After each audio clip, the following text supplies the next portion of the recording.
St. Lucia, this is Open Mic, and we're now back to the third segment of our program.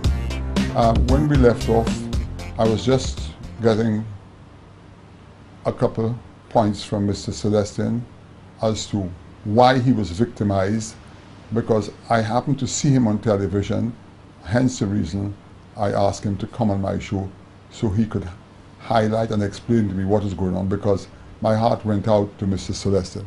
Please. You said that your first demonstration was in March. Can you highlight that? Yes. Well, from the December of that year, allocation to the farmers was very low, and people were just cutting down the bananas and drop it down because we could not sell. Windfresh would not buy.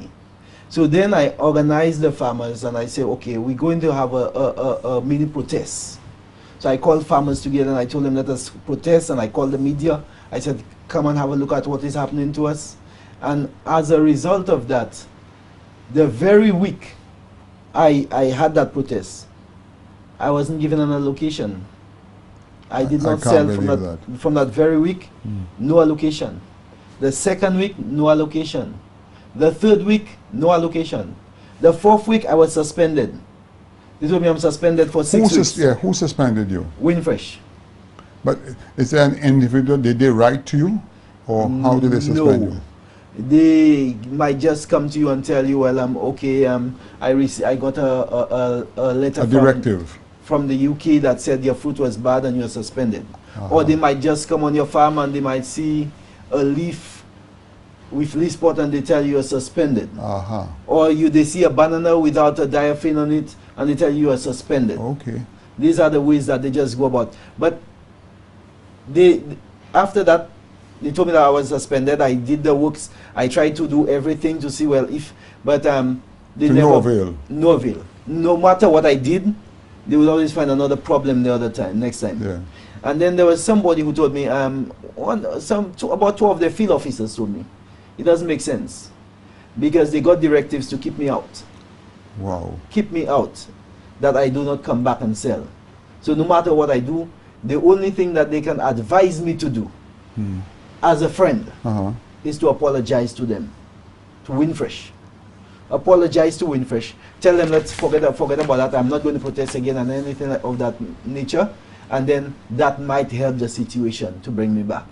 St. Lucia, we keep talking of the process of victimization in this country. You see how far it's going now? There is a poor farmer trying to earn his living, and the powers that be extend their long arms to victimize a poor farmer. St. Lucia, stand up and listen to what is going on today.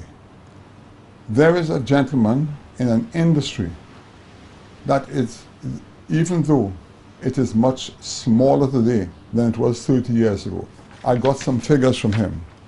Today, as limited as it is, St. Lucia exports 10,000 boxes of bananas per week.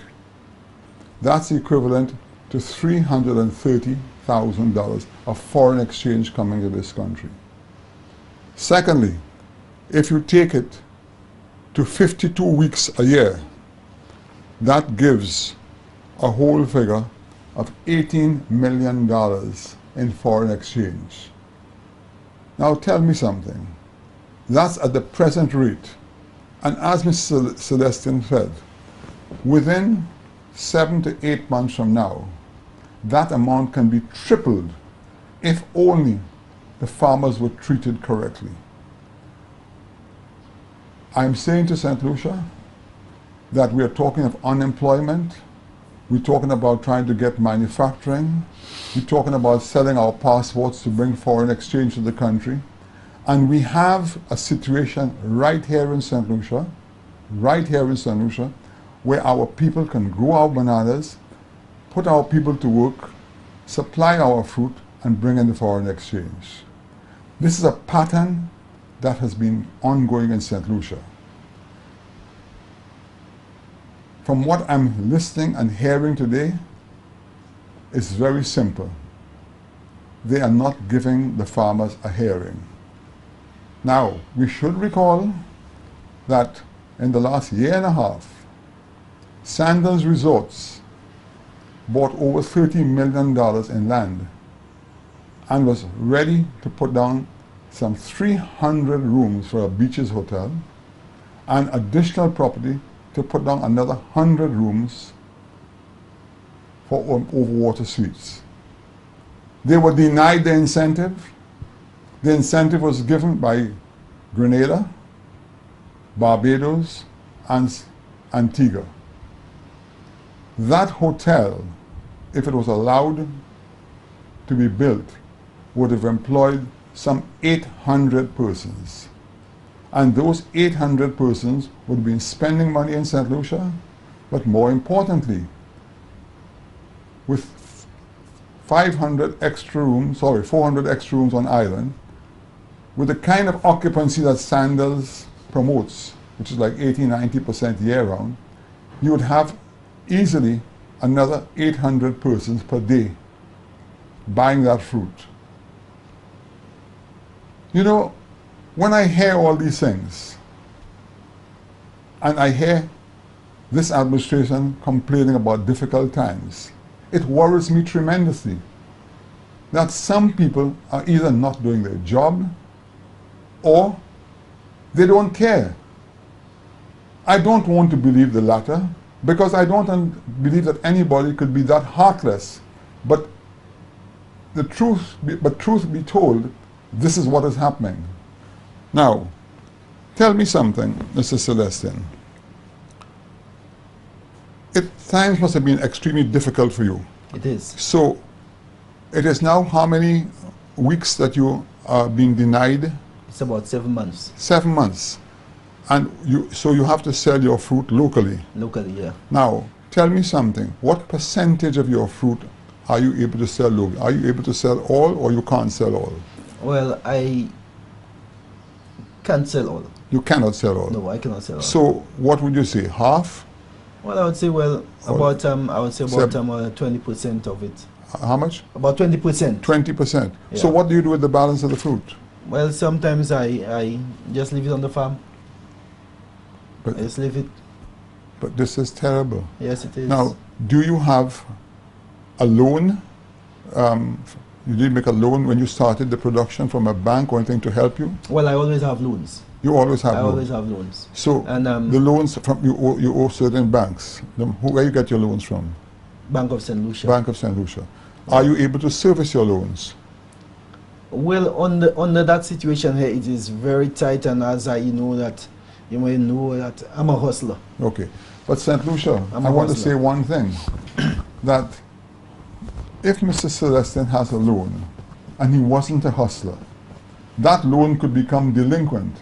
So you see the domino effect of bad decisions can have on a nation, because if he takes a loan for his farm and they deny Mr. Celestin purchasing his bananas, you can understand what's going to happen.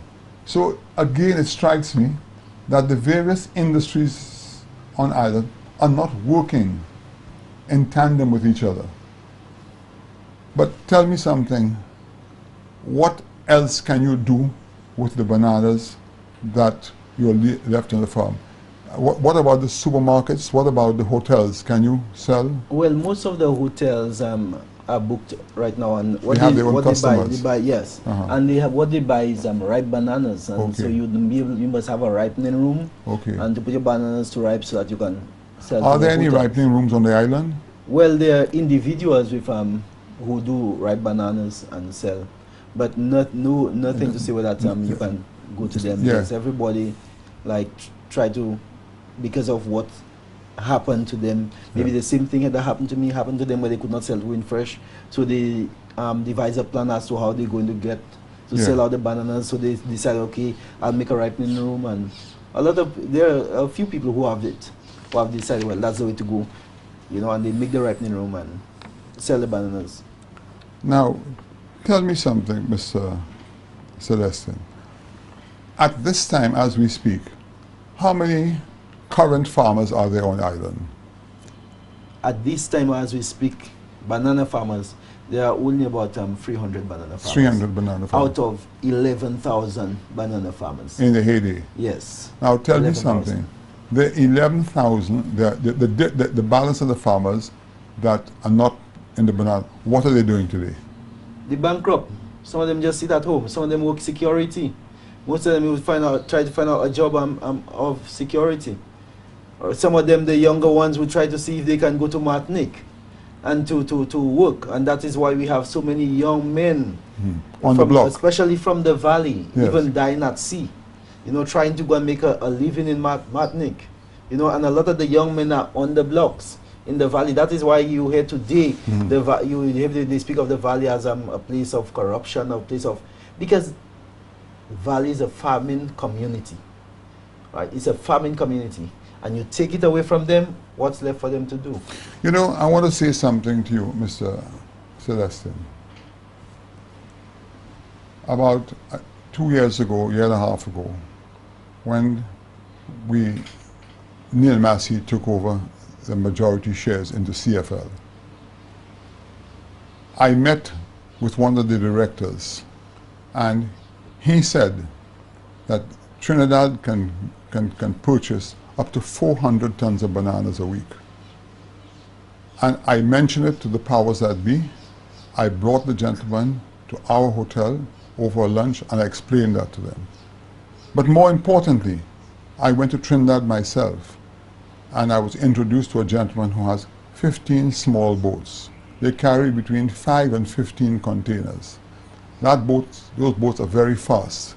And he's willing to come to St. Lucia. It only takes 15 hours to reach St. Lucia.